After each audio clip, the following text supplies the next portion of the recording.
Jill Campbell of Laguna Seca. Master Raceway Laguna Seca. I wasn't going to say it. I drive for Acura. If you could describe this dinner with racers in one word, what would it be? Enlightening.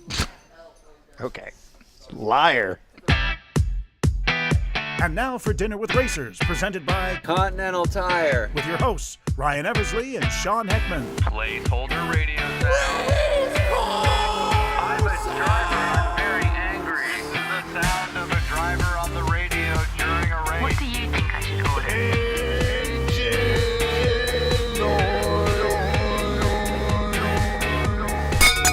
Welcome to Dinner with Racers. My name is Ryan Eversley, and I'm alongside my co-host, I'm Sean not an Heckman. assistant today. You're not my assistant anymore. Lovely. You've been bumped up, my friend. Huh.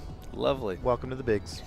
So we are apparently exit 5 is to our left. There's a Days Inn, Yeah, according we're to the road sign. Getting close to Georgia. We are just short of the Georgia state border from northern Florida, headed home, or at least Ryan's home. And we are wrapping up a cross-country journey in which we traveled 20 states, over 8,000 miles for 30 days in a certain kind of vehicle. My Acura MDX. Huh. And that Acura MDX had a certain kind of tire. We're rolling on Continental Tire, of course.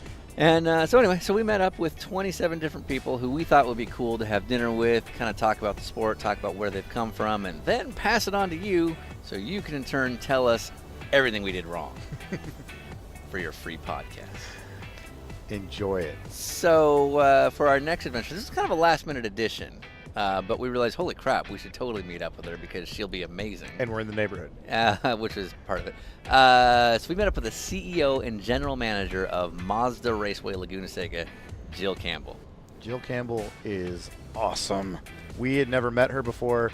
Great sense of humor, bubbling personality, and then just open with so many different things. The trials and tribulations of running a track that's owned by the city that it's based in. County. County, yeah. So very rare in the world of motorsports that the track is owned by the government. And we get into that. We get into how the track works, the challenges that she has versus sort of other track management, the general business of running a racetrack and what's working and what's not working in the sport. Those who don't know the recent history of Mazda Raceway Laguna Seca would know that there's been a lot of scrutiny from sort of the county commission out there to look at what they're doing. They are no longer running events from MotoGP. Jill speaks about all of these things with an unbelievable amount of candor. So anyway, if you're a fan of Laguna Seca, this is definitely one to hear. You're going to hear about what series may come in the future, what series definitely won't be coming in the future. If you're a journalist and you want to make some clickbait headlines, we definitely give you a few options there. And that's basically all I got. And we went to the Turn 12 Bar and Grill in Monterey, California for lunch, and it was just covered with awesome racing memorabilia, motorcycles, Ayrton Senna pictures on the wall. It was just really cool. I had the Turn 12 burger, which came with fries, and I was critiqued for my use of ketchup.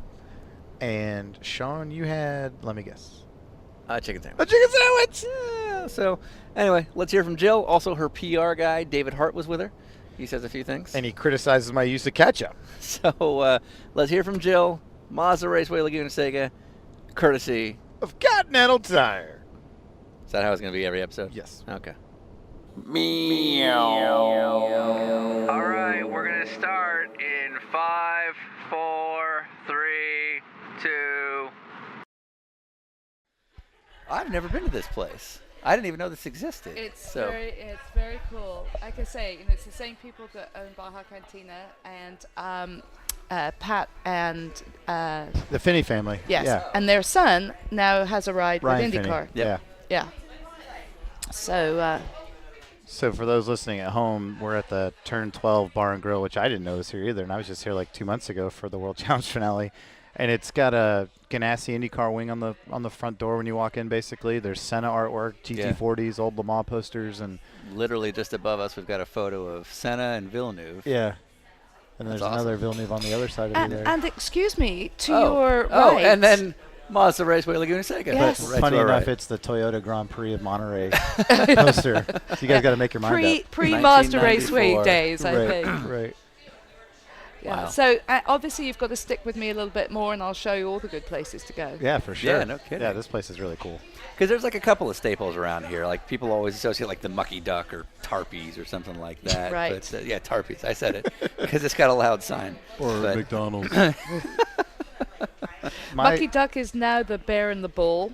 It's a whiskey Oh, bar. it's Yeah. changed. Didn't somebody get shot there like 2 years They ago? did, Yeah. yes. Well, Yeah. actually, if you go around, much of this area, you'll find those places. So You can get shot anywhere in You wouldn't Monterey. think Monterey would be the place to get shot. But no, generally speaking, it's not actually. You have to go a little further east out into agricultural land for that. Like Salinas? Yes. Because Salinas We- is like the gang capital of, Yeah.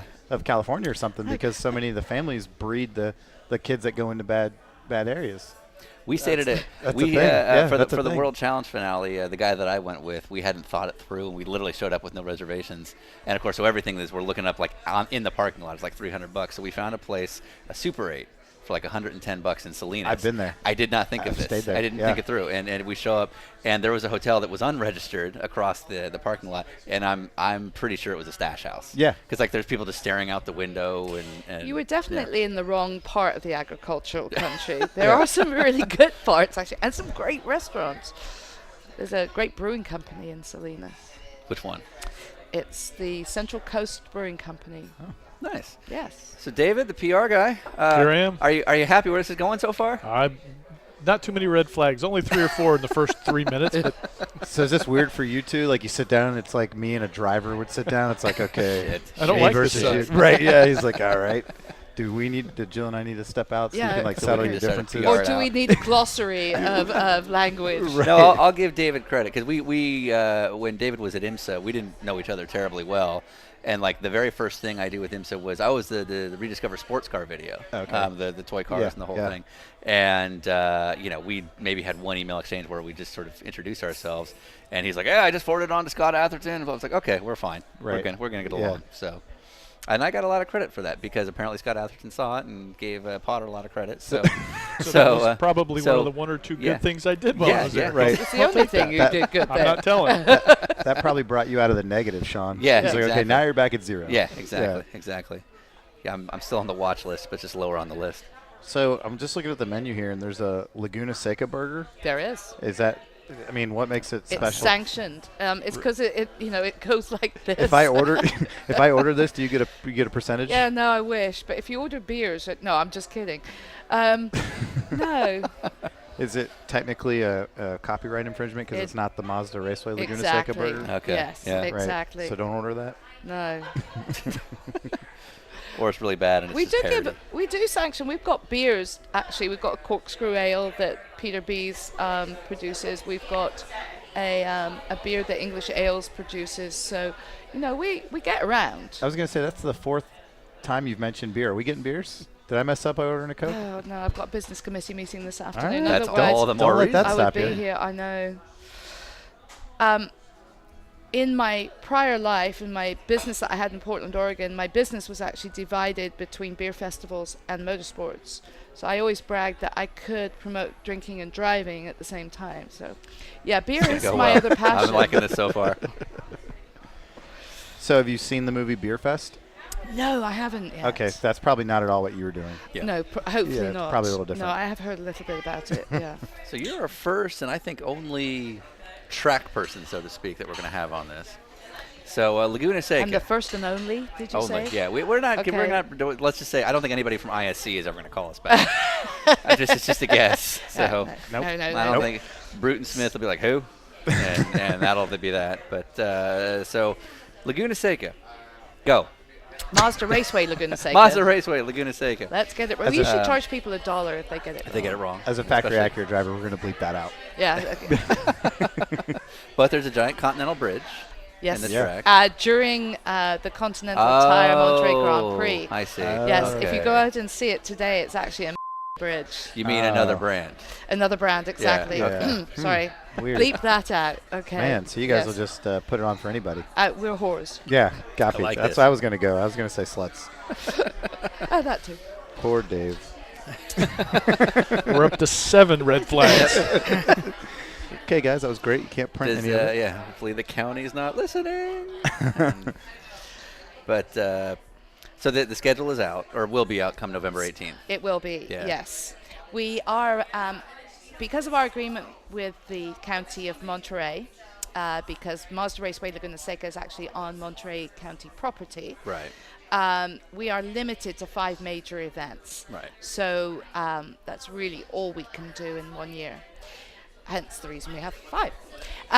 So we start off the year with the WeatherTech IMSA Series. I For like us that. She is got the that. Good. Continental Tire Monterey Grand Prix. Yep. And that is April 29th, 30th, and May 1. Then we go into July with our Motul FIM World Superbike. And I'd like to point out, David, you're not coaching her on any of this. She's got it. She's got it down. All right. Geico US round featuring Wow. the Moto America Honda Superbike series. And that will be July 8th through the 10th. Okay. Then we go into the world of historic racing, and we have our pre-reunion, which is the 13th and 14th of August. The following weekend is the Rolex Monterey Motorsports reunion, Okay. Very cool. which is the 18th through the 21st of August. September 8th through the 11th is the Mazda Road to Indy. Okay. And then coming right up in October, the 8th through the 10th, is Pirelli World Challenge. Oh, those are World different weekends. Challenge. There it is. She got it the Those are second different time. weekends now? Say that the one. Mazda Road Indy and World Challenge are different weekends? They are. Oh, okay. yes. That'll be interesting. Wait, so who's running with World Challenge then? We have yet to determine that. So there's an opportunity now for, because normally we are, I'm not going to say obligated because it's not an obligation, but we consider it necessary for us to have a Mazda component Sure. in our events. But being as we're doing a total, what we're internally calling Mazda Palooza for the Mazda Road to Indy, it gives us an opportunity to bring in another series that we haven't different time. featured before. Okay. Let me have you move the mic just a little closer. It's getting louder and louder here. How's that? No, that's great. I'm trying to reduce the background noise. So, cool. Okay, so we were talking about this on the drive-in. We'll just get right to it. Which crowd is the worst? The worst? The Yeah, worst. like, Yeah, are you which- concerned when it's going to be a superbike weekend Yeah. because those guys burn things, Yeah, oh. or It's the you know- historics. They're going to complain about everything. What's interesting is that the money spent per capita for the superbike outranks the historic races. Really? Yes. Okay. Interesting. So it is interesting when you think you've got all the rich people coming into town, during the Rolex event. Right. From the worst crowd, actually, they were great. 57,000 people with a smile on their face for the Porsche Rennsport reunion, and they stole every single banner, Yeah. every single flag we Right. had. right? Yeah, I so believe every minute of that. What would you- Yeah. What would you say the average age of that crowd would be if you had to put a number on it? For the Porsche events? Yeah. 35 to 54. Right. Yeah. So not your average, like, who Not you people think that should be stealing stuff. banners for No. their dorm room. Right. So, So it's interesting. And our motorcycle crowd is actually older than you would think. interesting. We Because I used would to think assume it they're was the in- worst. Yeah, no, not at all. Okay. But they are the pickiest. Okay. They're the most fickle of all of our spectators. They're the ones that complain about, whatever. I know Monday morning when I go into the office, I'm going to have a stream of emails.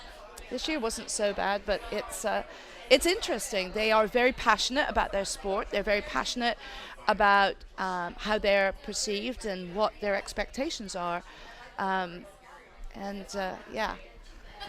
Other than that, diplomatic. we have So- great okay. fans. So They are- Rennsport people steal things. They Okay. do. That's Got good it. to know. Yeah. Yes. Well, they spent all that money on Porsches.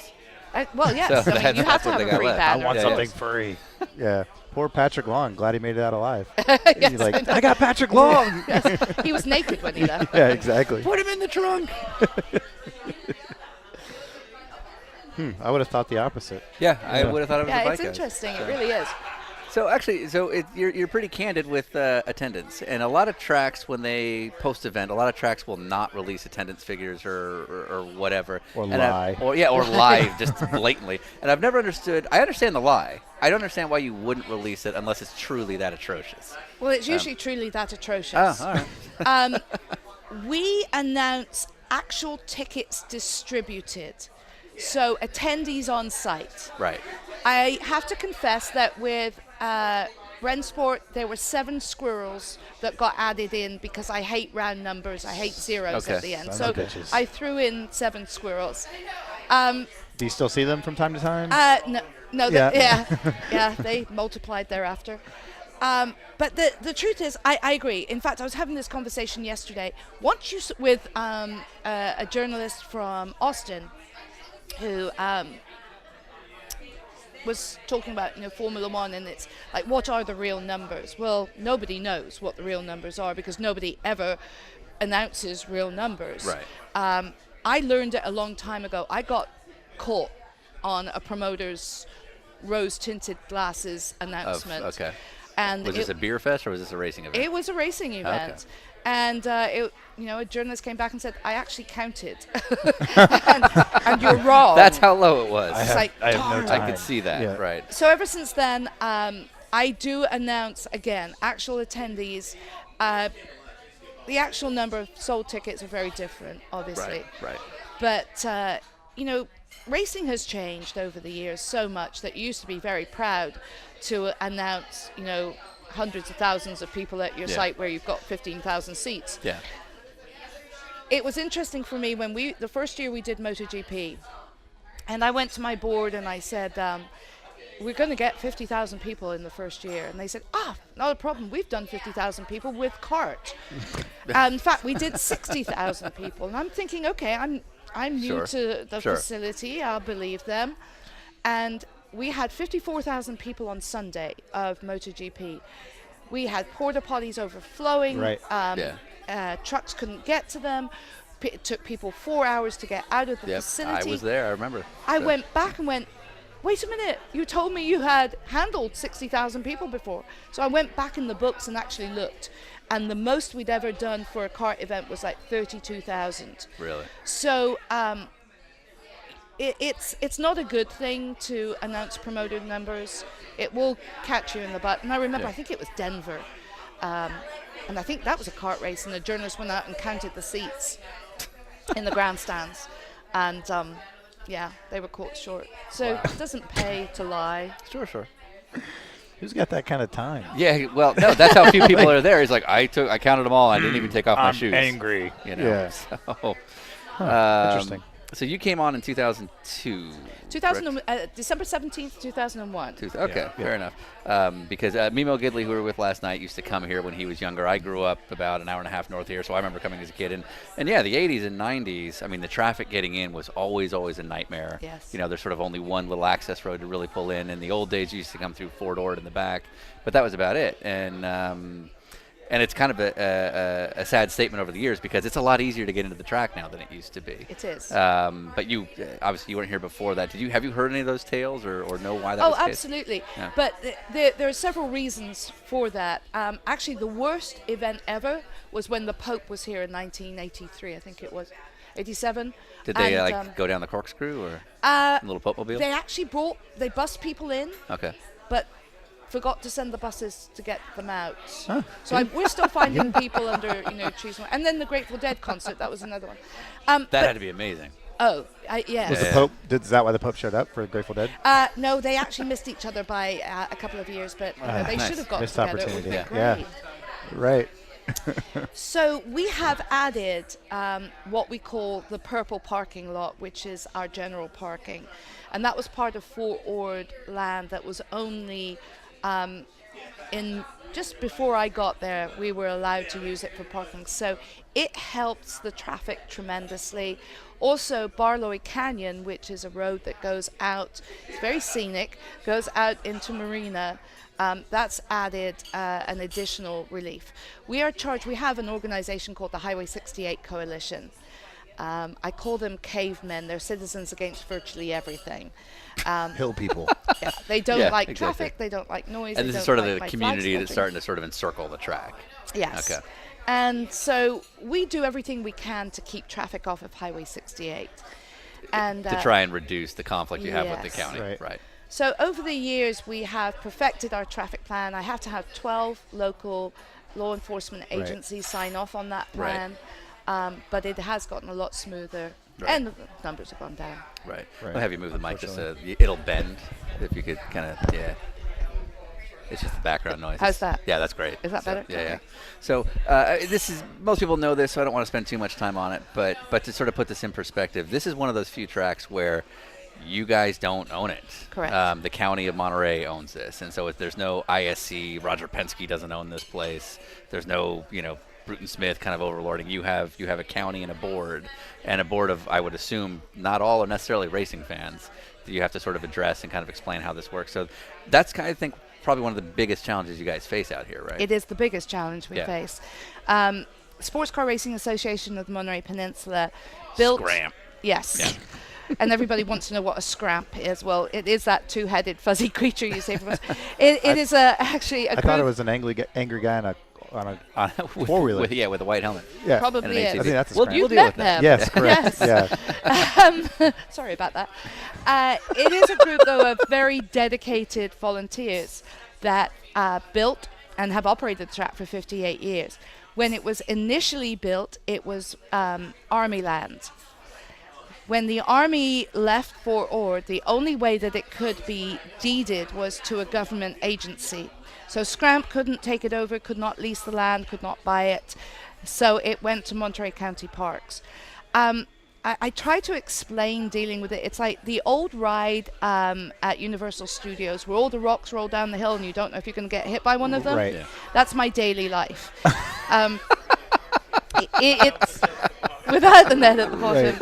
And in the amazing. meantime, you're going on that Jaws ride, So it's a very So it's a lot of fun. interesting dynamic. right. Yes. We're a non-profit organization, which adds yet another element to it. We have a board of 26 volunteer people, and they are they oversee committees, so they'll oversee the guys in white helmets on the four-wheelers, parking, communications, etc. We are going through the process right now of restructuring that board so that we will have a board of governors. It'll be a 9-person board. I was about to say 26 people on a board seems like a nightmare. Yes. Yeah. I mean, that Of seems like a total. volunteers. And Yeah. Right. it's really odd because during the year I report to them, and during events they report to me. Sure. So I have to be really careful what I do all year. Yeah. Yeah. Yeah, makes Or sense. you get back at them all at once. Exactly. Right. Yes, this is true. Finally. Yeah. So it's going to be a little bit different moving forward, but it will be people being brought into the board are business people, local business people that have been very successful, that understand business rather than racing, Okay. just yeah. racing. But a lot of your time, like you say, like trying to keep things off of Highway 68, like a big part of your day is just like it's almost unfortunate because you're sort of in the defensive position all year Totally. of just not irritating the neighbors. Yes, Yeah. or the county, or Yeah. How much revenue does the track bring in annually? about $14 million a year.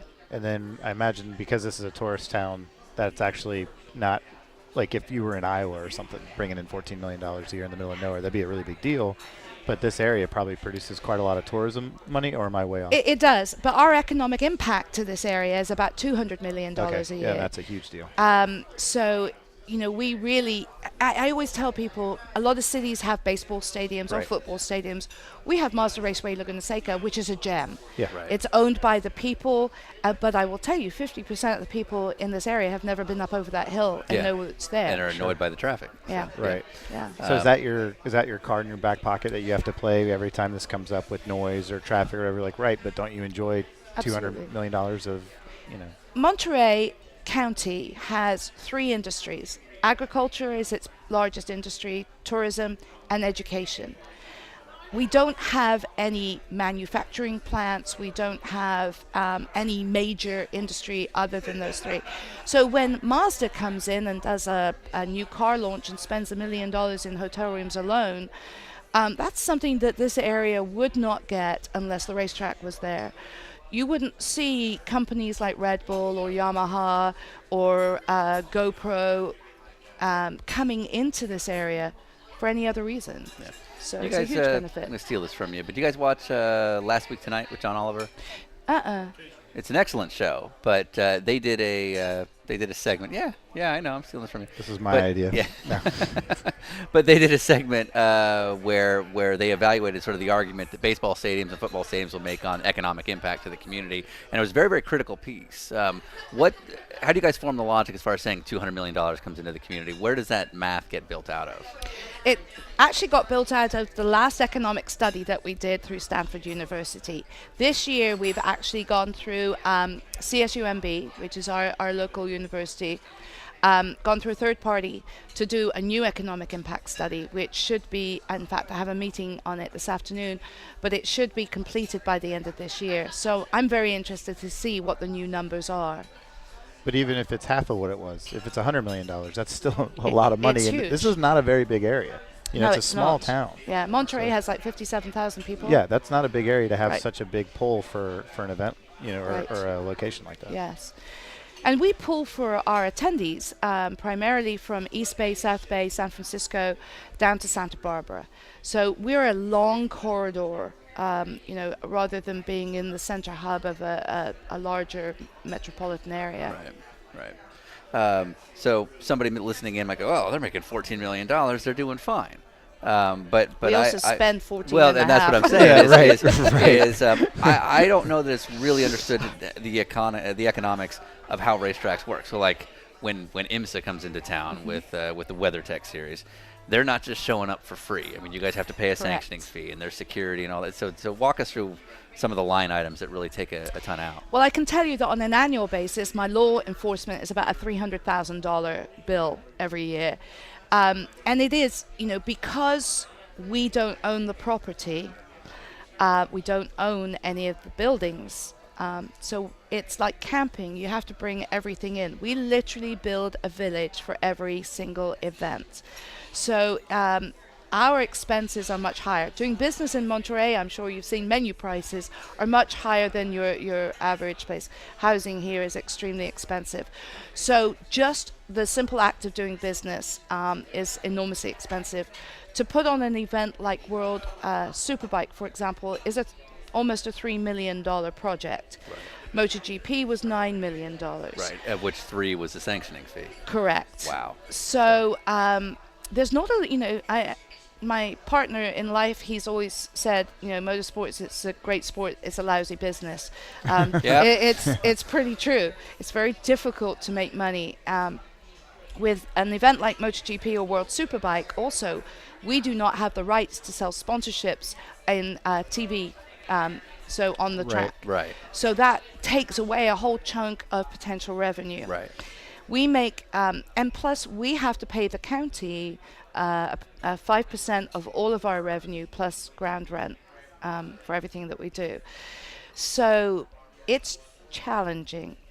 So quite frankly, for a non-profit, is really the only way this facility can be successful, in my opinion. Right. And that's why MotoGP is not back, is that you get the debt accrued in that whole process is pretty Absolutely. rough. The other part of it is that the demands for increasing safety measurements with MotoGP were, it was every Sunday night, FIM would sit me down and say, okay, you need to do this. Right. And so that all was- your profits Yeah. went right back into, which, safety is my first priority, but we actually never made any money, and people are aghast at the fact that we lost money on MotoGP. We were losing about $500,000 a year. Right. So making the decision to not continue was a relatively easy one. Right. But if you're losing $3 million before they've even shown up, Yes. that kind of makes sense to me. So when you hear somebody like Bernie Ecclestone walking around and having these $30 million sanctioning fees and such, that's not even close to being on the radar for something like this. But there are other locations in the U.S. where that is possible. Are there? Well, you look at Circuit of the Americas, for With example. government Well, and so aid, that's yeah. kind of Correct. where I wanted to go, is that California is notoriously not very friendly to this kind of government subsidies kind of deal, Right. versus a place like Austin, which decided for whatever reason spending that kind of money for an F1 race did make sense for them. Do you think people get that when No. it comes to comparing? No, not at all.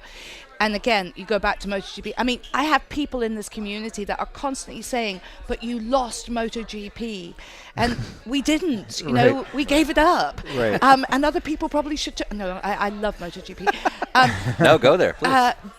But the truth of the matter is, it's very, very difficult to make money. I'm quite certain Circuit of the Americas is not making money on it. And I'm quite certain, I know Indianapolis was not. Right. So every other country that MotoGP goes to, they get subsidized by the government. Right. Hey, do you want to get some food? Absolutely. Let's do this. Why be at turn 12 if you can't eat? Yeah, I'm looking forward to this. Oh, no. Oh, no. Definitely please. interrupt. Yeah. So, where are you from in England? From a little town called Exeter, about 180 miles south of London. Nice. You've been here, you moved to Portland, is that right? I moved to Eugene, Oregon. to Eugene, begin with, Oregon. Yes. Beautiful Eugene. Yeah. And what brought you there? I had gone to university in Exeter, to St. Luke's College, which was a physical education college. Right. Obviously, that's not what I studied. But I don't know what you mean. there were 1,200 students at St. Luke's, 1,000 of whom were male PE students and 200 women. So I made a lot of friends, and a lot of them came over to University of Oregon to do their master's degree, and I came over for a month's holiday 40 years ago. And it's going well. It's gone well Yeah. so far. Yeah, I'm Right. really So enjoying my when- vacation. When guys hit on you, do they feel that horrific need to do like a horrible British accent, like "oh hello," and then I hope that somehow that works? Yeah, but I do it back with an American Oh, accent, that- so it's that we Okay. need to hear. Let's do it. Yeah. it's terrible. No, Oh, it's we going to need be it. amazing. Yeah, I know. I've never perfected it, so Well, that's why we want it. I'm not sure I've perfected the English accent either. Actually. People accuse me of being from Canada when I'm at home. So. Oh, weird. Patrick Long. Yeah, Patrick Long gets that too, apparently. But he lives in California. Yes. Yeah. And he's from there. So you moved to Eugene, I did. and did you ever go get to see Steve Prefontaine run? I did. Really? Absolutely. I was managing a tavern on campus called Duffy's Tavern, and Seems to be a beer theme in this whole thing. Right. yeah, Yeah. see, it just goes way I'm back. pissed we're not drinking right now. So this is actually an intervention. So David called us. With headphones. Yeah. Jill, yeah, we're all your I'm friends. appreciating this actually. We're all here for you. But he was a regular customer. Yeah. Yes. That's excellent. That must have been a great time to live in Ew, that it was town. fantastic. Yeah, I've read a bunch of the books on like Bill Bowerman and Oh, yeah. and Pre and all that, and you just read it, and it seems like it was a magical time to be in that part of the world really because it was. was really booming and it had like its own niche following. Yep. Yeah, Yeah, that's it was incredible. I mean, every single sporting facet of the University of Oregon was at a high peak. Basketball, Right. The track and field, football. So, any racing at all at that point? Had you been to anything back in England? Not for me. No, I was the product of a second marriage, and my father had 15 children by his first wife. Wow. Wow. Yeah, God bless her. Yeah. When I was born, there were only 7 of us left. Only. My two eldest brothers actually raced with Colin Chapman Oh, no and way. Sterling Moss, etc. And I was taken to the racetrack as a little tyke. Yeah. But I was the girl. And growing up in England, at that time, I had 3 choices. I could be a nurse, a school teacher, or a secretary. Well, I couldn't type. I hate the sight of blood, so I became a school teacher. And it was only much later, in 1988 actually, that I realized that racing was in the DNA. Right. Right. So, what brings you to Laguna? Where were you before that? I went from Eugene to Portland, Oregon, Yeah. because I got involved with large civic events. And so I figured that if I was going to make it big in the world of events, I had to move to a big city. So I moved 100 miles up the road to Portland. And I went to work for a global events group that produced IndyCar at PIR. And that was when I stood on the track and went, oh my God, I'm home. This is it. This is Right. what I want to do for the rest of my life. Sorry. I know. What was I thinking? I started my own business, and so my clients included the Monterey Historic Automobile Races, American Le Mans Series. I had worked as a contractor for IMSA in previous years. I was promoting NASCAR Craftsman trucks at Portland Speedway, as well as Sprint Cup sprint car racing, sorry. So I was here in Monterey 2 or 3 times a year. So when my predecessor exited, I was asked if I would come here as an interim. I was only supposed to be here for 2 months. So again, remember this. I came to America for On a vacation. month. Yeah, vacation. right. There's a theme And here. I came here for 2 Right. months. So don't ever invite me to your house. Yeah, for you're dinner. not coming About to over. say. Yeah. I may never How long leave. is this podcast going to go on for? Chicago? Yeah, right. Yeah. She's living with a guy and they haven't defined the relationship yet. But they have a dog. Yeah, exactly. With isn't Portland owned by the government or by the city? It's owned by the city. It is a city Yeah. park, yes. And so did that give you any help coming here, None knowing any of this? whatsoever. None. Okay. Yeah. No. Yeah. Good. Good to see. How is that track these days? You never hear about it anymore. No, it's unfortunate. It's kind of, I'm not going to, it hasn't been kept up as an international Right. venue. It still has that potential. Right. And it is the only track that's inside city limits. Yeah. I mean, it's got a lot going for it. But it's not promoted by the track. So it requires an outside promoter to come in. And I Okay. did that for a while. Global Events did it for a while. There's nobody really in Portland. And Oregon is, funny about outsiders. So it's difficult to go in as an outsider to promote anything there. Sure.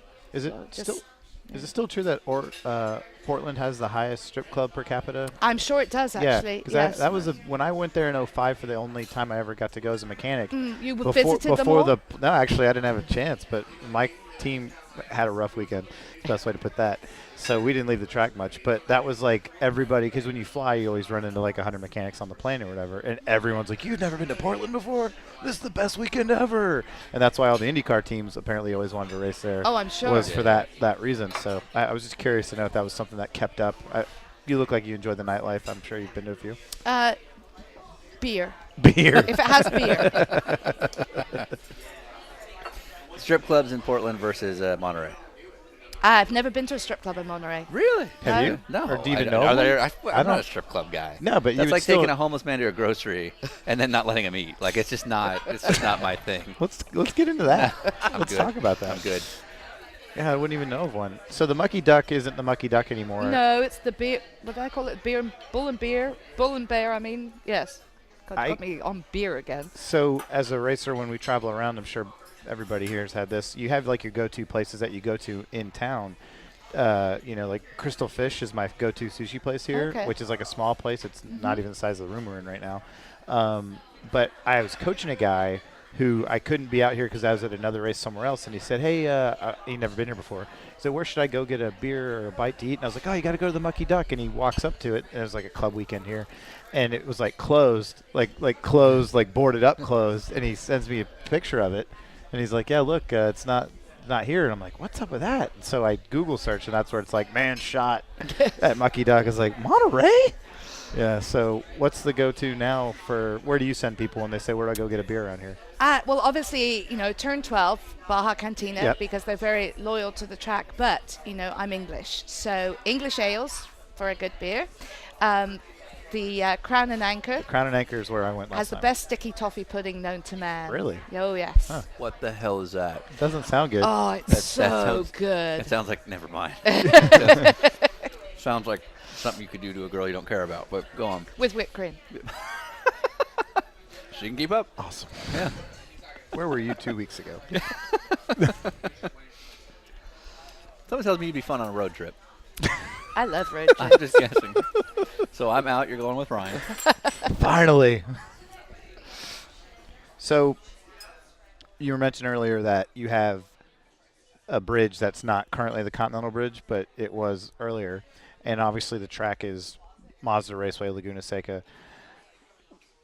What does it take from your obviously you want to promote from within the industry. So are you going to Continental and saying, "Hey, the bridge is available for this race weekend," or do they come to you and say, "We want the bridge," or "We want the signs," or whatever? We reach out to Continental. Continental has been a great partner. Yeah. We agree. And so you Sure. should. They have been very willing to partner with us, so Right. it's not a huge reach. it obviously every track depends on sponsorships, and so our sponsors are enormously important. But people think, and my own board thinks, that we have this big black book and there's a sponsor for everything. So if you turn to page should be 468, easy. Yeah. you can get a sponsor for that. Yeah.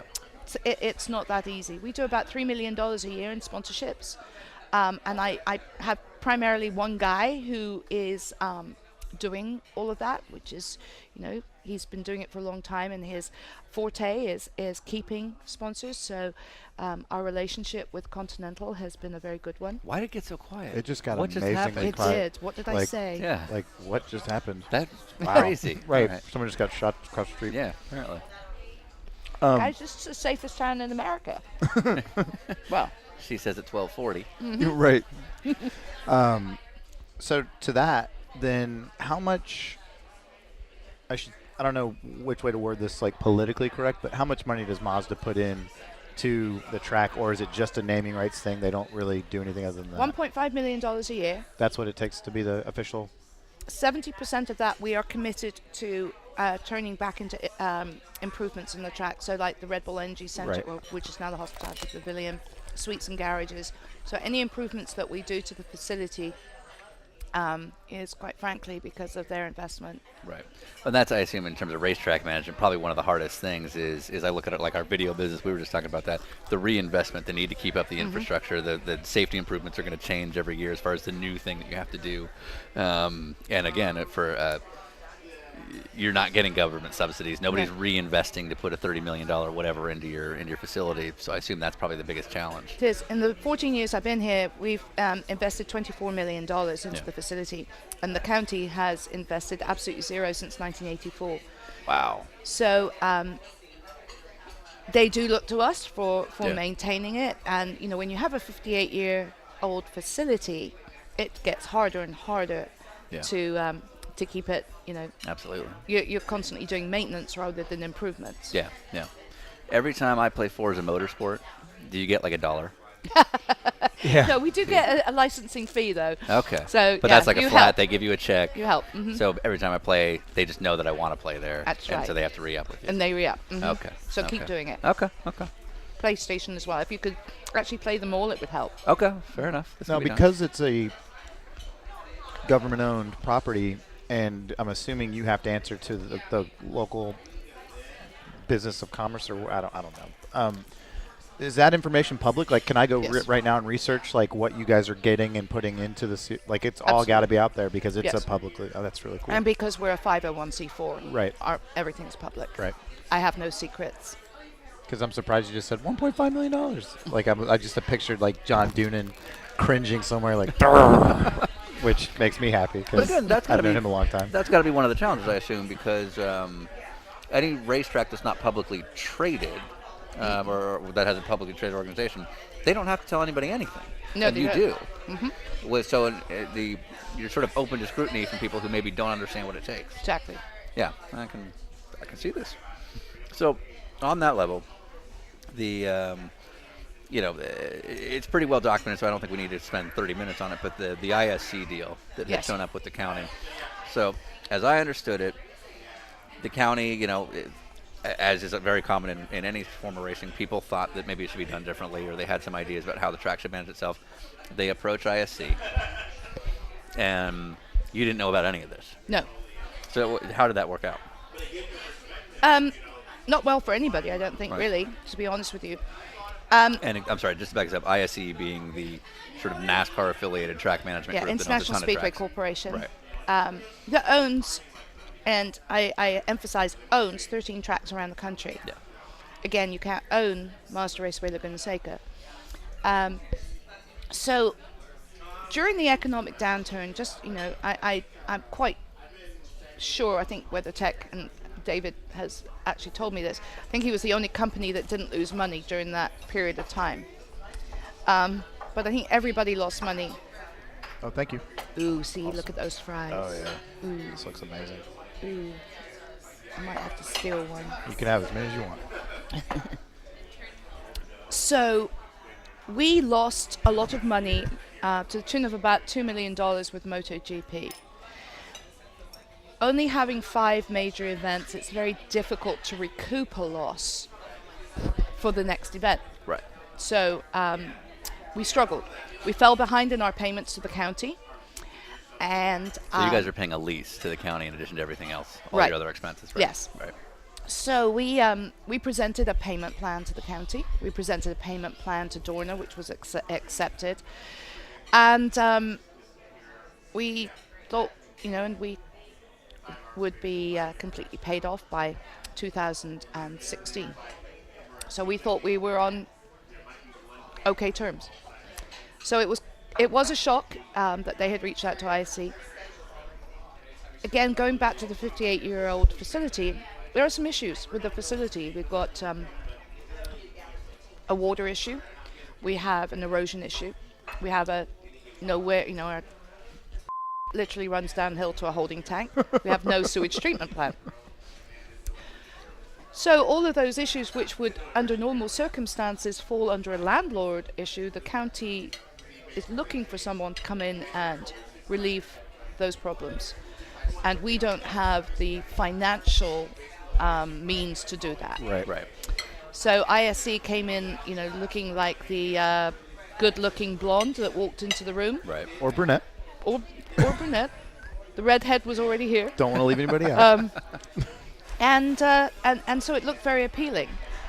But I think with the restrictions that we have to operate by, ISC looked at it and decided that was not going to work. So rather than continue, they've withdrawn their bid. Moving forward, the county has determined that it's going to go out for an RFQ and then an RFP. Yep. Will ISC come back? Probably. Right. And again, to put that out there, RFP is a sort of a standard procedure, request for proposal, where they're looking for agencies, track management companies to put in sort of a thoroughly thought out research proposal on this is why we're the qualified company. So what would that do to the current in-house staff? Yourself, David, would that push you guys out? Would it give you sort of a new boss to answer to? No idea. Okay. Good times. Oh, it's great. But we are very optimistic But that you didn't know, we'll sorry, go ahead. continue. Okay. But you didn't know that this was happening. No. So how did you find out? I was on a plane coming back from Le Mans, and I got a phone call, not on the plane, right before I got on the plane. This is a private jet. You're in the back on it. Exactly, that was Yeah. me, yes. Maybe that was Spending the problem. non-profit money. I got a call from my president of the board to say that the county people had come and visited and told them that ISC was coming in, taking over, doing a 90-day due diligence. If everything worked out okay, ISC would be given a 3-year agreement. So I don't think shock actually sums it up. It was devastating at the time. I imagine. And I think if anything does happen, you're going to end up somewhere because I don't know anybody. The only thing I complain about when I come to Laguna Seca, and Sean and I debated on whether bringing this up or not, No, I and can we do both it. I agree know. with Go doing ahead. it, is that the Scramp guys are angry all the time. Like, they are so mean sometimes that you're like, dude, Is that known? calm Like, down. Like, do you know that? Do you get that feedback? Because relative it's to- like yeah. we all talk about it. Yeah, relative to other tracks, some of the scramp Well, hang on. security- There yeah. are a lot of other tracks that have equal. Yeah, there's pissed some. off- There's some. Yeah. I was going to say, you've been to Indy, haven't Yeah, you? been to Exactly. Indy. Exactly. They're not that bad. We have But we yeah, have Detroit been this year, working on it, Okay. and actually we got compliments from our Rolex reunion event. How friendly everybody was, and it must be because of the ISC situation. But we have been working. These guys are volunteers. And is it the guys that are on the 4-wheelers, or is it everybody you meet? It's primarily, and they all look exactly the same to me. Yes, they It's the do. same. They're It's all like, gray-haired, he's everywhere. beard, Yeah, yeah. and a gut. They all have a Yeah. beard. Well, that's actually what Sean said. I Yeah. didn't notice that part. Yeah. They've always got a white helmet on, a goatee that's white of some sort, or a beard. It's just the same guy. Yeah, it's just one guy that I keep seeing. He just actually hates me. Yeah. Yeah. That's Thank- my only complaint when I come to Thank otherwise. you for that, though, because they work for guest services. Somehow that Not was, named. Yes. Right. Right. And That's- we have had complaints about them. That's the only thing that I don't look forward to about coming out to something It's Raceway good to Laguna know, Seca. and I appreciate that. Because everybody loves the track. The fans are generally very knowledgeable because this is like a historic place to go. It's not like you're just going to, the New Orleans track they built just to go see an IndyCar race. You're coming to not only experience whatever race is there, but the corkscrew is such a big deal. You know what I mean? Rainy Curve's a big deal. It's a historical place. So for us, it's something you look forward to, even if traditionally this track in the Continental Tire Series has suited the Mazda MX-5, which is weird because that's the title sponsor. It just coincidentally worked out that way. I don't think you guys planned that. Keep digging. No, I hate the MX-5 Miata. I think the Honda Civic should win every race. All right, good. Yeah. It's out there. But when we come to Laguna, as I call it, we know we're not going to win that race because it's just not a Honda Civic track. But knowing that it's not going to be our track, because I think the best Honda's ever finished there is 4th or 5th, it's still like I can't wait to go to Laguna because it's just an awesome place to go visit. It's probably your best place to take a girlfriend or wife if you have one, at the time. Destination Exactly. is a huge part of it. Because when you have family or whoever wants to come watch you race, and like a friend of mine who I hadn't seen in years just kind of moved back to Atlanta. He's like, hey, I want to come to a race this year. Where do I go? And I was like, no question. I'm like, Laguna. And he's like, that's in October. This is in March. I'm like, you got to wait till the end of the year because that's the only one worth coming to. And he was like, really? Because it's just that's the, the general consensus when you think about this track and this location. And obviously that has to be a testament to the way you run the place because other than guys on four-wheelers, I enjoy coming here, Thank you. That kind of leads me to something I just thought of. So Ben Keating Yes. Yeah. is currently I'm not speaking about this. in a situation with He's a great client. the series. Ben's a friend of mine, but basically he had a car hit a grate after another car ran over it, broke it or whatever, goes into the car. And is there some sort of lawsuit or something Yes, there with is. you guys or with the series? With both, actually. Okay. But we had to ask him to file a lawsuit Okay. because our insurance company would not recognize the damage. Right. Our insurance company is still not recognizing the damage. So I'm not really sure where this is going to go anymore. Ben did not want to file a lawsuit. And so it was at our request, and that was the only way we could get the insurance company's attention. Which makes sense, and I feel bad for exactly those reasons that I assume you guys deal with this. I mean, Ben, for example, on the forums, when that article got posted, took a beating. did. This guy. But this has sort of been a recurring theme for us with a lot of people that we've talked to. Very rarely is a track in sort of the headlines, but you guys have obviously been over the last couple of months. How has not so much like the Twitter response with like the hashtag movement and all that's one thing, but like the forum commenters on how they should run the track. How has that response been for you There's guys? always someone out there that will tell you how to do things better, think Right. they know, better. And again, a lot of people don't understand the restrictions that we're under or what it takes. That particular situation, a complete and utter fluke. We just had a power failure here in Monterey, 57,000 customers out of power all day Sunday. PG&E, they had a transformer fall over. So it came out this morning that transformer was brand new. It was only installed at the beginning of this month. When you install something like that, you don't expect it to fail. And so I have probably the best maintenance crew of any racetrack in the country, and you can't anticipate, things happening, unfortunately, like that. When the kind of back to the ISC deal, when all that started to come out, there was this whole hashtag Keep Laguna Local campaign. Mm-hmm. How did you find the public response during that time? Huge. Yeah. Huge. I think when you go through something like this, you find out who your friends are. Sure. And apparently Scramp has a lot of friends out there. It's the one thing that kind of upset the county. They were not expecting that kind of response. Because they're not race fans. Right. Yeah. And one of the board of supervisors wrote a letter back to her constituents and to everybody that had sent her a letter and said, I've never received so many letters or opinions on an issue in the entire time I've been in office. Right. On anything. Well, that's a good sign about the health. Yes. So, the flip side of that is, ISC does their due diligence and they decide, you know what, in its current form, we're not interested in dealing with this. Is that a negative statement about the viability of Laguna Seca? That's a good question. I think it's a statement that says, how has Scramp survived under these circumstances for 58 years and continues to survive?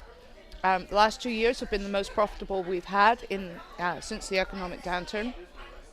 So I think in spite of adversity, we have proven ourselves. And I am one of those people that I surround myself with people who are better than I am. My title is CEO. I've never had that problem. General manager. I'm not a specific manager. So I hire people who have the skill set to get the job done, and I have an amazing team, and they make me look good. So I think that, again, in spite of the restrictions, in spite of the adversities, we have proven actually to the world that we're still here. So within the racing community, there's a couple of known names within Laguna Seca. There's yourself, there's David, there's Ann.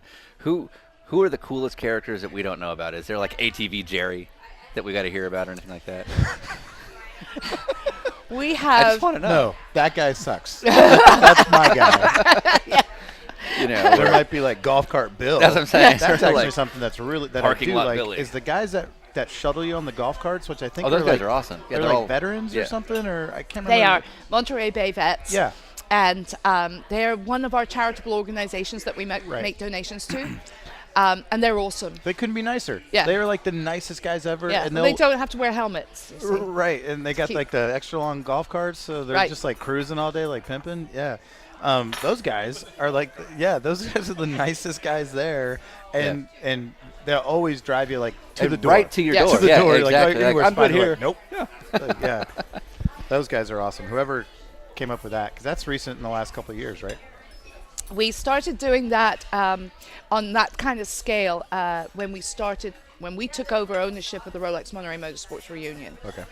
And it's been enormously so successful that other events around Monterey have started doing the same thing. Right. And so as a result of what they've been doing for us, they were able to buy a new boat that takes vets out in the bay, takes them out fishing and what have you. So it's been a very cool program. But back to your point, my maintenance guys, best characters. Oh yeah. So, as a female CEO or GM or whatever, like you have two titles, right? I do. Yeah, Yeah, whatever. 'cause I'm As a split badass personality. lady in racing, but in any sense, you're in a highly male attended sport, So or I'm told. business. Mhm. Yeah.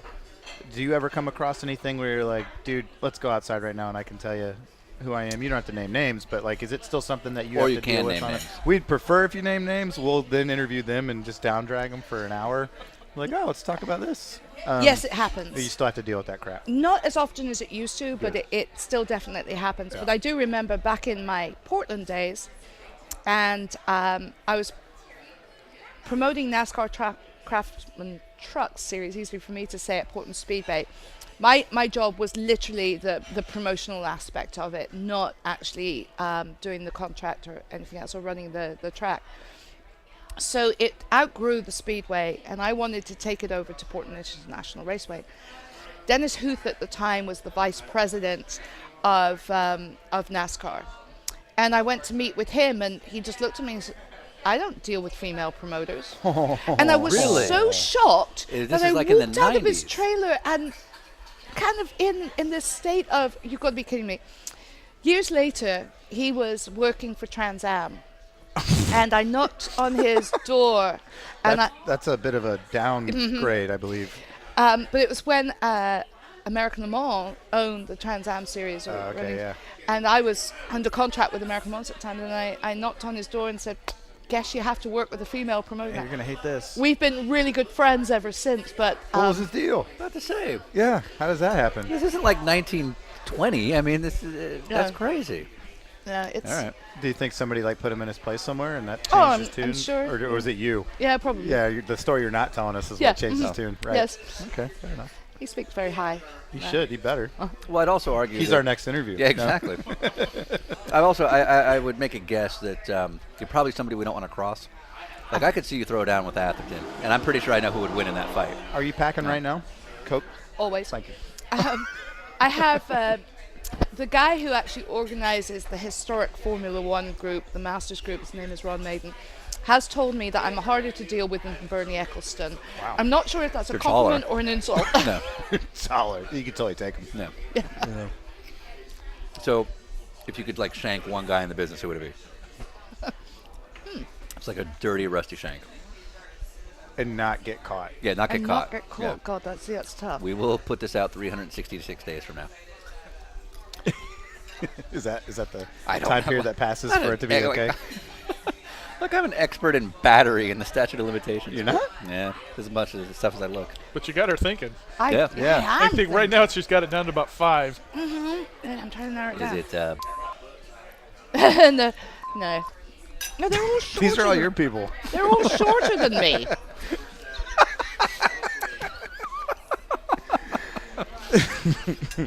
Who else, Sean?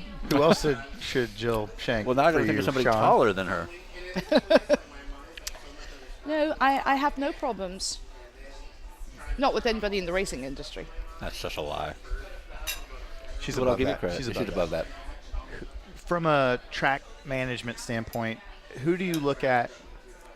I have one particular track in mind that I'm thinking of, but who do you look at in the, I guess in the sports car world, for our sake of tracks visited, that you look at what they're doing and you say, okay, they get it, they're going the right direction. If you were running a privately owned facility, you would mimic their actions. George Burgundy's with Road America. Yeah. He's been we're good friends, but he's been my hero for a long time because he does get it, and he's done things right, and he's always ended up getting what he wants, and he's one of the best negotiators I've ever come across. When Champ Car was going through its bankruptcy, he and I hired the same attorney, and I learned so much from going through that with George. He is very, very good at what he does. I'm good, thank you. So I have a great deal of admiration for him and what he does and how he does it. Do you look at a place like Circuit of the Americas, who's got all these government subsidies helping to keep him afloat, and just sort of go, "Grah!" And that's it. No words, just "Grah!" America needs a facility like Circuit of the Americas. Yeah. It deserves that kind of facility. The unfortunate part of it is it's a purpose-built Formula One track. So when it hosts other events, that makes it difficult to be profitable. I would not want their, utility bill every month. Now, again, you sometimes don't know whether to be insulted or complimented. They have already stolen 2 of my sales guys, so I had to call them up and said, I am no longer your training ground here. But it is a compliment that they recognize what we're doing and that we're, training our guys right. Do you think a model like theirs that's effectively sustainable only on the government and sort of lives or dies whether or not Texas decides they don't want to do this anymore, do you find that something that is sustainable? Do you think there's something that can last forever? There's an old adage, the third owner will be the one that makes money. Okay. Enough said. I like that. So this is something we asked Marshall Pruitt yesterday, but it's a very generic question. But who gets it? Marshall In the does. I think you'd We're appreciate going to that. disagree with you on that one, but no.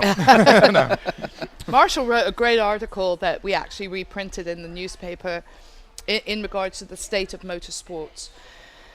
I mean, I think that I do believe, controversial as this may be, We hate that. Scott Atherton gets it. Yeah. He really does. I think that there are track operators who do, or track operators who work for larger organizations that are so busy in fulfilling those requirements that they forget what this is all about. It's like the hotel business. We have a hotel here that the general manager of that hotel is so busy writing reports, he doesn't have time to interact with his customer. That's not a good thing. Yeah. I think that it's important that you have an idea of who your customer is, what they're looking for. I respond to every single complaint personally. You That should try that. I do. it's just you. But I think that, you've got to understand what your customer is asking for. If your customer is asking for permanent restrooms, that's what you need to provide. If your customer is asking for a 12-hour race versus a 2-hour race, you need to do everything you can to do that, or if it's vice versa.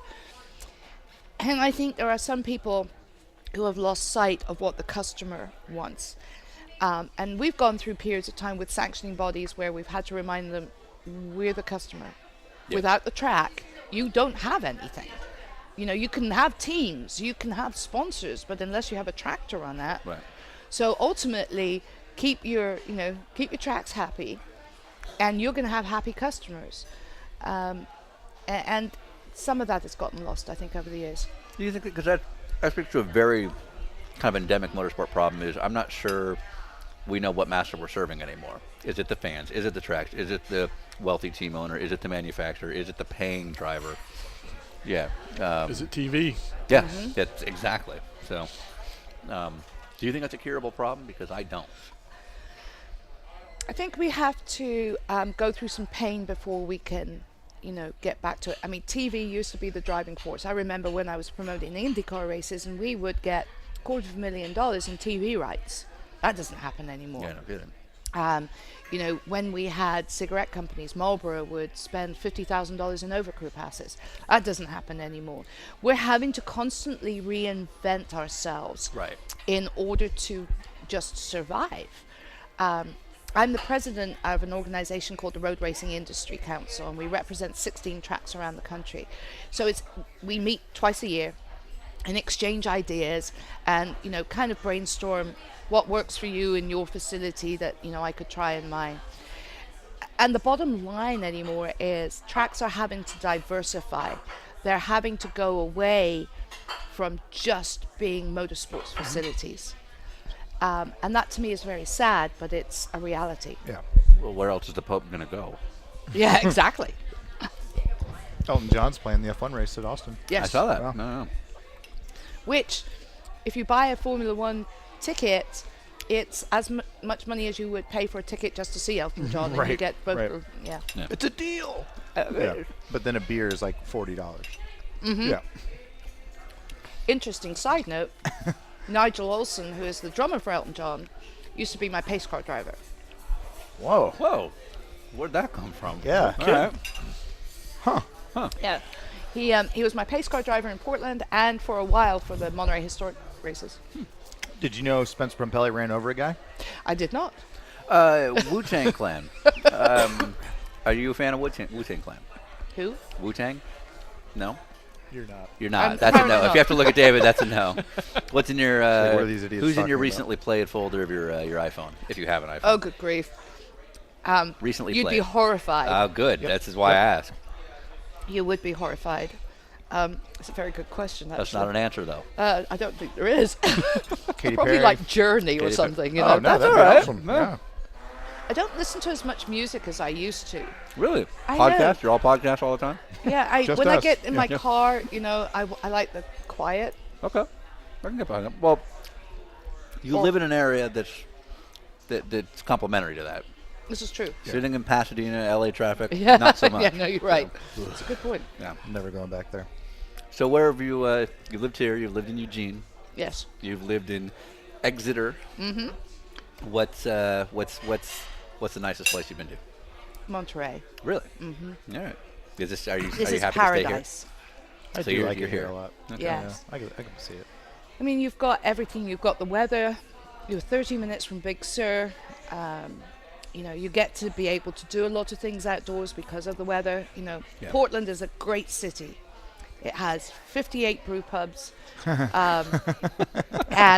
This is an how intervention. could you get bored? here? Everything is legal.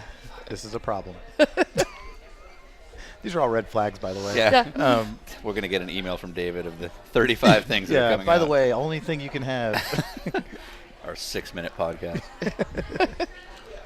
Can I ask a question while we're? Yeah. Sure, yeah. No, no Okay, one ever does that. The beginning of the meal, you asked Sean for his ketchup, Yes. and you didn't use it. Is there an intervention that's gone on before, and you just take that away from him, or what's that It's said a good about? question. I'm glad you asked it. That's what you're supposed to say when you need time to think. Basically, I don't know what this is. Like this other sauce, it almost looks like Thousand Island with something mixed into it. Mm-hmm. I thought it was going to be like a Thousand Island, like special sauce for a Big Mac, and it's not. It doesn't suit me. And so I had already eaten half of the fries without it because I started eating them right away. And they didn't actually give me that many fries, if you notice. It was a lot of the small ones, which It is was. it's You're okay. right. It's Mhm. okay. But then I thought, you know what, maybe the ketchup will be good. And then the ketchup, it was all right. Just So, checking. Yeah. Obviously, wasn't Heinz. No, it's definitely something else, but it's okay. The barbecue sauce was killer. You guys, I guess we can tell them. So the other day we filmed about an hour and a half of me being hit with foods from all sorts of different products. By the time this is By the out, time this the airs, public, it'll be yeah. the commercial for this that no one knows about at all. Thank Yeah. you. And I literally had like an entire ketchup just like on me, and then mustard, barbecue sauce. We didn't use the ranch. This was for what purpose? For a promotional video Yeah, so basically, like, we're gonna do a little web video to where promote like food this, being this thrown at us thing. in slow Channeling motion. Johnny Knoxville, or It Essentially, actually yes. looked a lot like that. Sean has like this $50,000 red camera that's can do slow Excellent motion. use for slow motion. food Oh. throwing. I mean, it is So- the nicest camera that was never intended to be used for For what we what we used did it it for. for, yep. So condiments aren't my favorite thing right now. The first thing we did was we're like, okay, we'll get some eggs. Yeah. And the first one. were you wearing a helmet? No. or no. eye protection. Yeah. Why would you do that? And we had Sean's friend Mike come over to help us, and the first egg he throws at me hits me like right in the eye socket, which is fine. I knew what the deal was, but it's an egg. It didn't crack. I mean, it literally just It was bam! I was hard-boiled. like, oh, Well, that was wow. actually his first question. Was like, "Did you buy hard-boiled eggs?" Yeah. Like, dude, what'd you do to me? So, My yeah, first husband used to throw eggs at me. out of love. I am To say, very that's a weird uncoordinated. statement on love. So at dinner parties, he would demonstrate to our guests how uncoordinated I was. And when we actually moved out of our house, when we moved the couch, there was this like line of egg yolk along Wow. the back. It was disgusting. Nice. He didn't have your best interest at heart. No, He's like, hey, definitely watch not. this. I'm gonna mess up my wife. Hence the reason he was the About to say, first husband. So Right. was this the end? Or should we talk about this? How many has there been? 3. 3. Okay. 4 times the charm. No, I'll never You do done? it again. You good? Yeah, I'm okay now. Kids? No. No. Oh, no. Thank Kept God. my Right. legs You're like, crossed. oof, close one. Dog? Close one. Kids, none that you know about. Correct. Right. Yeah. Right. No dogs? Huh? Dogs? No dogs. Wow. No Yeah. pets of any kind? A parakeet. Okay. That doesn't count. Tell How him do you that. how do you cuddle up with that? Very angry. So a reoccurring thing we've been doing on the show is a pass along question from the previous guest to the next. So last night we had dinner with Mimo Gidley, who is the man. It was so cool to talk to him and see that he's like, coming right along with his recovery, and we're all really excited about that. And so his first question was, do you still see his tire tracks? Because apparently he used to do a burnout on some sort of motorcycle. Yeah, he lived or- right around here, I guess. And so his first question was about burnouts, I guess he used to do near here, a lot of motorcycle stuff. Yeah, he thought it was really funny, so it must have been him getting up to no good Yeah. at some point. It sounds like it, yes. And then this morning, or maybe after we left last night, he thought I should probably have a real question. Yeah. So he wrote a very We got an nice, email. very nice quote here that says, Laguna Seca is dear to me as the first racetrack I went to see a race car. And I don't know if you know anything about his background, but he literally grew up on boats, like lived on a boat for a long time, and none of his family were racers at all. Yeah. And then on a whim, they came out and saw IndyCar here, and it like changed his life. He's like, I'm going to do that. And he had no racing background whatsoever, and then obviously he made it quite far in his career. So Laguna Seca is very important in his career. IndyCars, they were awesome. So many people with so much interest. This experience really started my path to car racing and my career. The racing interest at Laguna Seca and mini tracks for sure is not like it was in the 90s.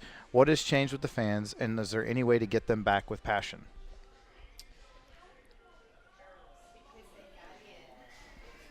Yes, I think there is. I've always had, I always tell sanctioning bodies, it's my job to promote an event, but it's the sanctioning body's job to promote the series. And until you put the series, what it is, in a fan's lap, they're not going to get it. So when you have 4 or 5 classes on a track with different color lights and you don't know who's doing what out there, it's very confusing for a fan.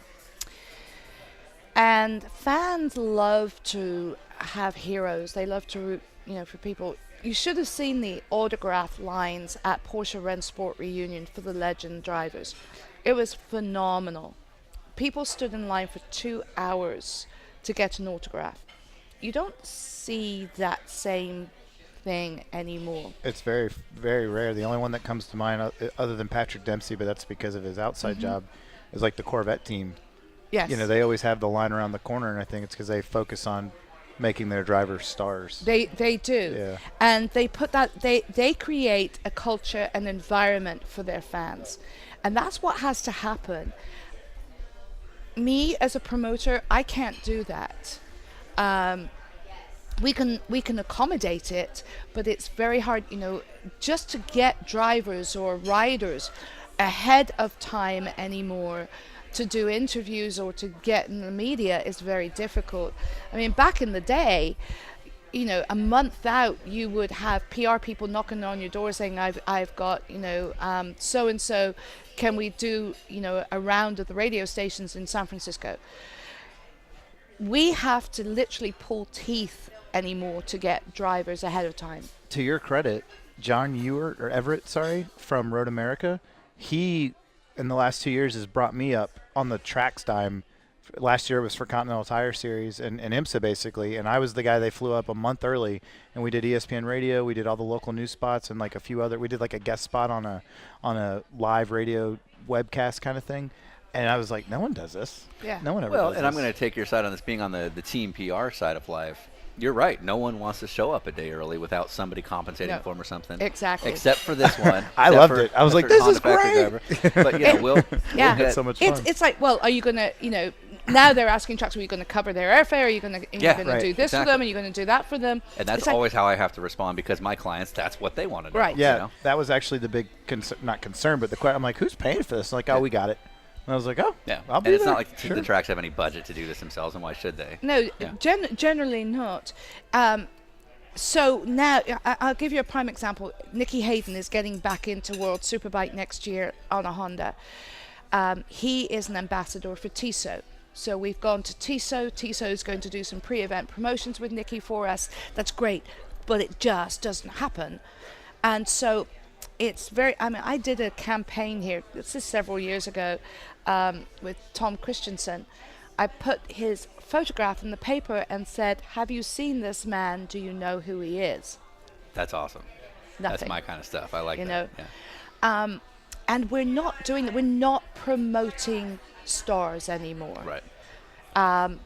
And to your point, people almost aren't willing to be promoted the way they need to be. No, they're not. Yeah.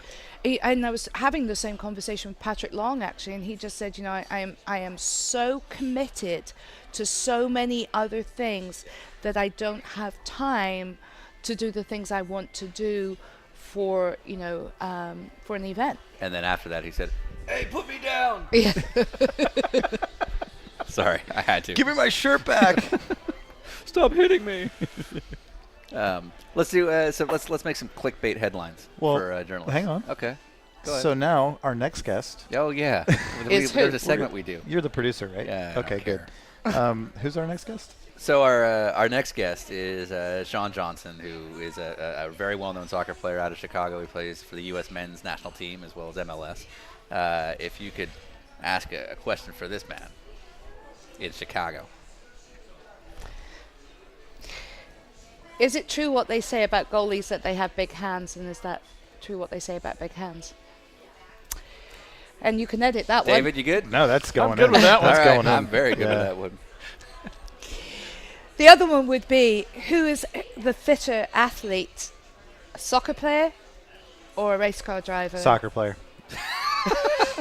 Present company accepted. The guy No. who just chowed down the Laguna Seca Yeah, the burger. Laguna Burger was Now, legit. now in England, fitter can mean one of two things. It can be like who's genuinely the most fit athlete versus who's sort of the most shapely looking guy. Yes, So you mean both? absolutely. All right, I like this. Okay. I'm still writing down the big hands question. It's very loaded.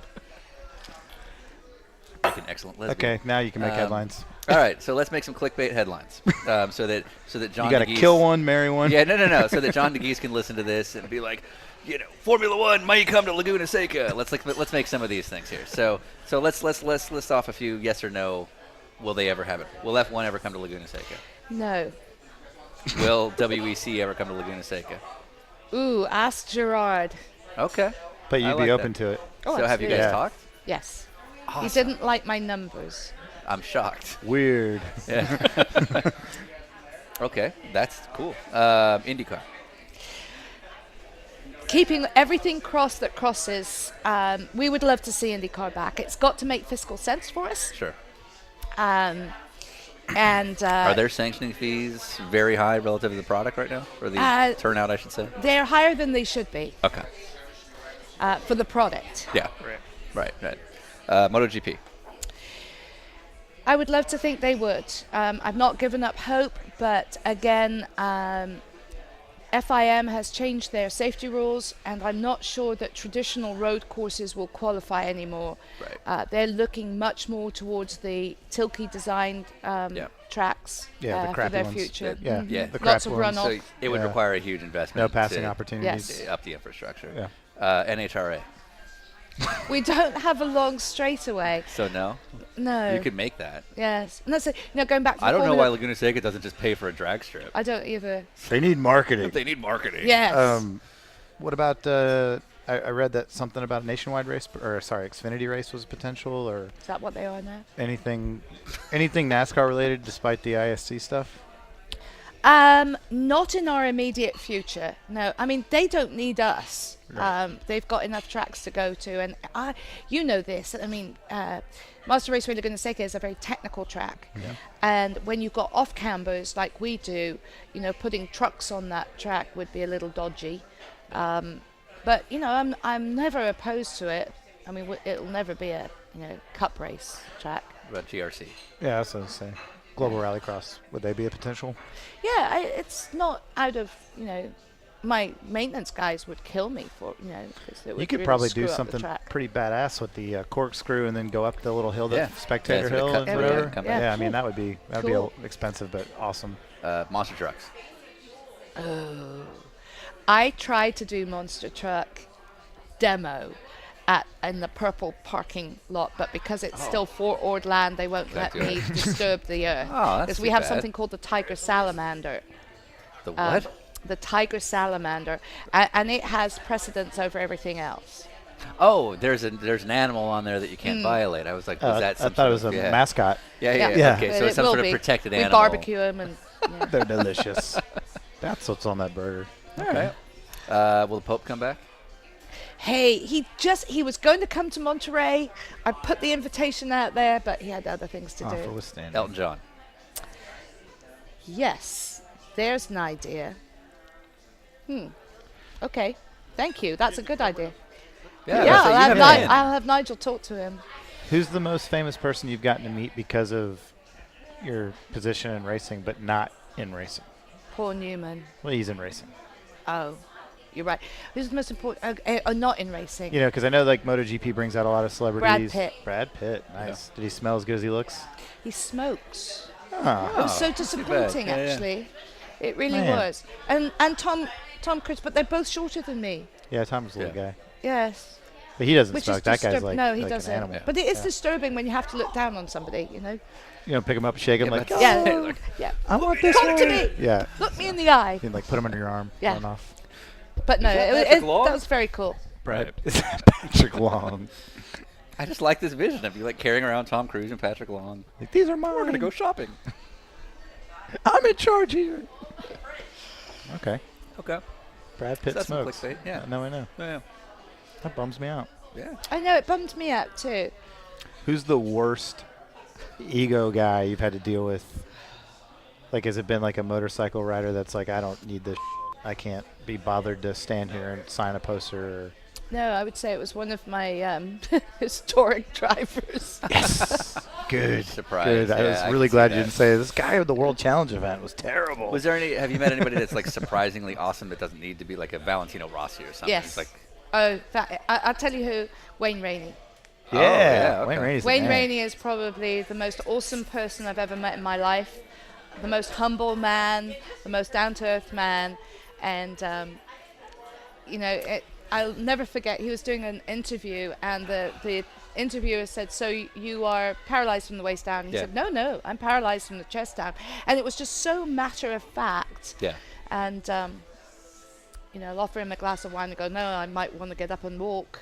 He's got a great sense of humor about his own disability, but he is just truly a wonderful man. Okay.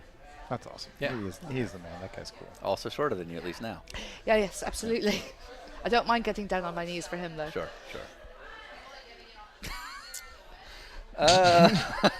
Red flag. I think that's the first time Yeah. I've blushed on the show. You got It Ryan. had to happen at least Wow. once. And Jill has won. Jeez, Yeah. that was the best thing I've heard yet on this whole trip. Okay. All right. Well, I'm happy. Are you? Wait, are we leaving in the? Oh, yeah. Oh, then I'm great. Okay. Yeah. That's That's the standing. best interview we've had. So, David, how long is the email we're gonna get? It'll be short. It'll be short. It'll be short. Okay. I'm good. All right. What are some things that Jill does that drives you insane? I wouldn't say drive me insane because I'm just in my first off season and I need this gig.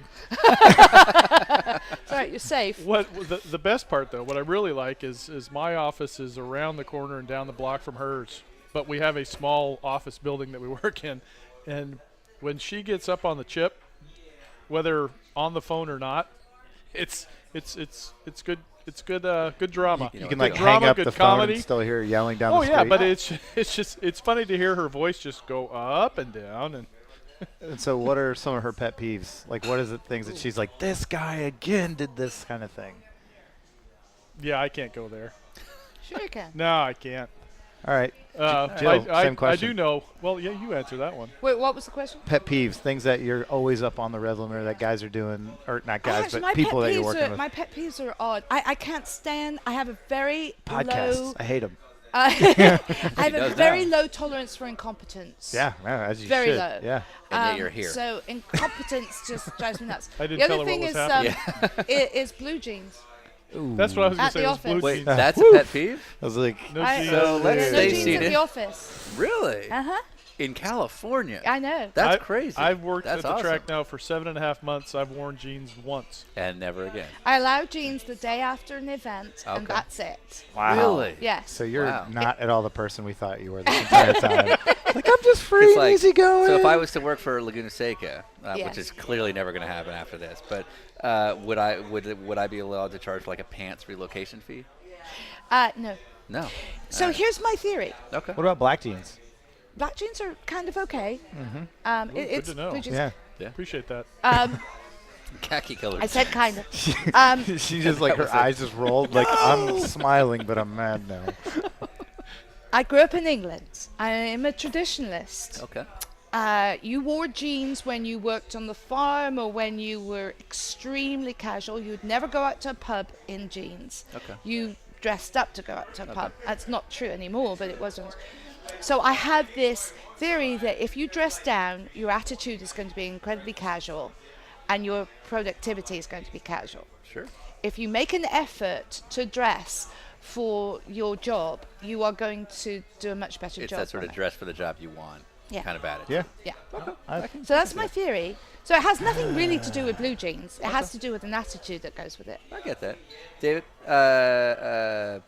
you've worked with Jill now. You worked for Scott Atherton and Ed Bennett. RCR. You've worked for RCR, Enzo Potolicchio. Where does Jill stack up? Right at the top. Of course. Man, that was Jeez. so I'm looking pre. So Are you PR saying that so guy. you can live? Well, no, So PR guy, I love I've it. worked for some great guys. I worked for Richard Childress for 14 years. Yeah. I worked for a guy named Denny Darnell, who was the VP of Communications for the NHRA. He was my mentor for 25 years. I liked Jill's attitude, and I knew when I came in for my interview in late February, that we just clicked. That there was, I seemed to understand Good where she was chemistry. coming from, Yeah, and she yeah. seemed to understand where I'm coming from. And 7.5 good months in, she chemistry. hasn't fired me yet. So But you know now that if you need a severance package, just start wearing jeans every day. Yeah. And they'll be like, your move. the black ones, I like that. Black ones might be okay. I think she was just Yeah, humoring I us do- because I do she's like, too. that's okay, but then her eyes went. So yeah, don't wear the black jeans, dude. Don't do it. Won't do it. Yeah, I think on that note, Awesome. Thanks, guys. No, Continental's got thank the, you very much. This was fun. Continental's got the check.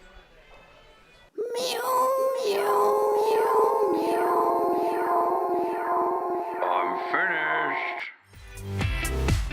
And that is Jill Campbell. That was a hell of a surprise for us. We'd always heard she was pretty cool, but damn, that woman is cool as shit.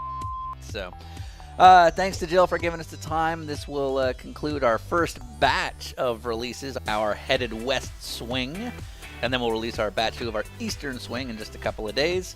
But closing us out, we're going to go back to Citizen Cope, who have another song available on iTunes called I Couldn't Explain Why. Enjoy.